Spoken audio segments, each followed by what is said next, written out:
Navigation graphics, like buttons and navigation bars, are among the most important web graphics that you'll make because they act as a roadmap for your viewers to find their way around your website.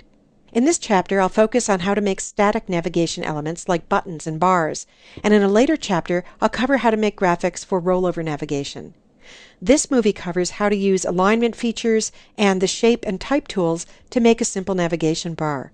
I'm working in this partially created graphic, but you could do this exercise in a new blank file if you prefer.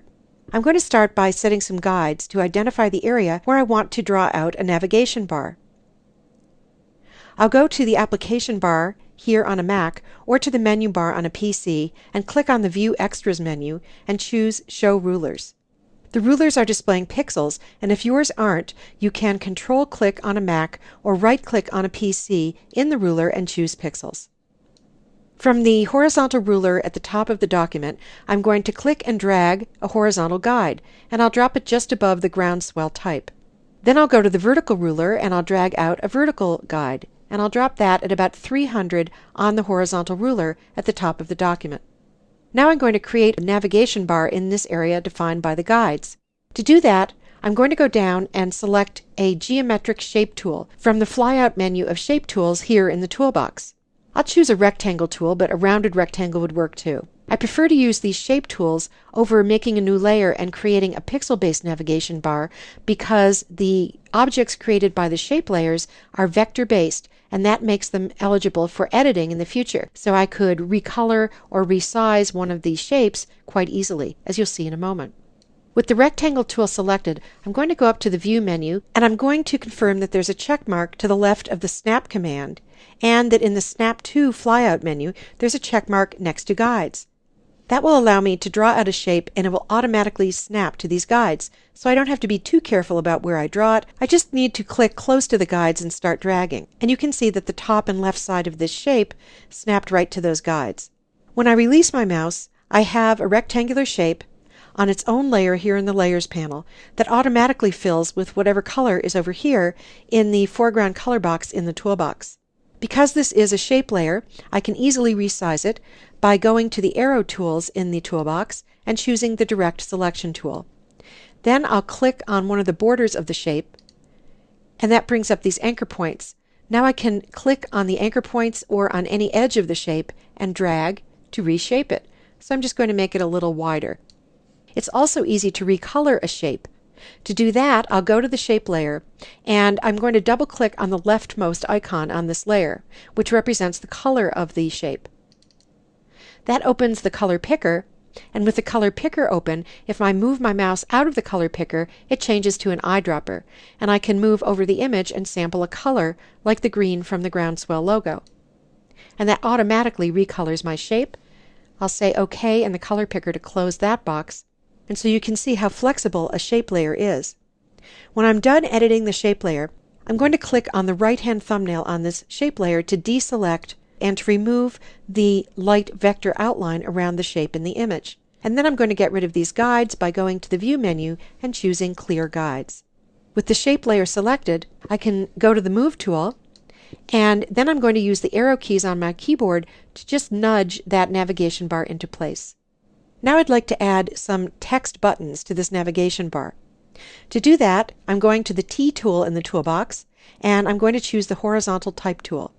I've already set the options in the options bar for the type tool. I'm going to use Verdana type in a regular style at 12 point. I've set anti-aliasing to strong, and I've set the color of the type to white. So I can just come in and click in the navigation bar, and I'm going to press down the caps lock key so I can type in uppercase, and I'll type Home. Whenever I create or edit type, I need to go to the options bar and click this checkbox to confirm the type. So I'm going to do that a few more times to add some more text buttons. I'll click again in the navigation bar, and I'm going to type Gear. Click the check mark. I'll click again, and I'll type Videos, check, and Photos, and check. I haven't been very careful about exactly where I typed because I'm going to use the Move tool's built-in alignment options to align all of the various text buttons here. To do that, I'm going to go to the Layers panel, and there I can see that there's a separate layer that's been automatically made for each piece of type that I entered. And these are special type layers, as you can see from the T on the thumbnail. With the top type layer selected, I'm going to hold down the Shift key as I click on the bottommost of these 4 type layers, and that selects all the layers in between. Then I'm going to select the Move tool in the toolbox, and that brings up the alignment options here. I'm going to click on the first of these buttons, which will align the 4 pieces of type by their tops. And then I'd like to have the same amount of space between each one of these buttons. So with those 4 layers still selected, I'm going to go to this icon, which distributes the contents of these 4 layers by their horizontal centers. Now I'd like to take all 4 of those text buttons and center them on the navigation bar here. So I'm going to go back to the Layers panel, and I'm going to add the Shape 1 layer to the selected layers. The Shape 1 layer contains that navigation bar. To add that, I'm going to hold down the Command key on a Mac or the Control key on a PC as I click on that layer. And now, back in the Move tool options, I'll click this Horizontal Center Alignment button, and that aligns all 4 of my buttons on the navigation bar. Then I'm going to click off the 4 layers in the blank area of the Layers panel to deselect all the layers. One way to separate text buttons like this is to add pipes between them. On your keyboard, you probably have a pipe key that's on the same key as the backslash. I'm going to select the Type tool again, and then I'm going to come into the navigation bar between the first 2 buttons. I'll hold the Shift key on my keyboard, and I'll click the backslash key, and that adds this white pipe. As with any type layer, I need to accept this type, so I'll go up to the check mark on the options bar and click. I could come in and type a couple more pipes here, or I could just duplicate this single type layer that I've already made. To duplicate the pipe layer, I'm going to hold the Control key on a Mac as I click on this layer. That's right-click on a PC. And from the contextual menu, I'll choose Duplicate Layer. I'll just click OK in that box, and then I'm going to get my Move tool again, and I'm going to click and drag the duplicate pipe. And holding the Shift key keeps the second pipe aligned with the first.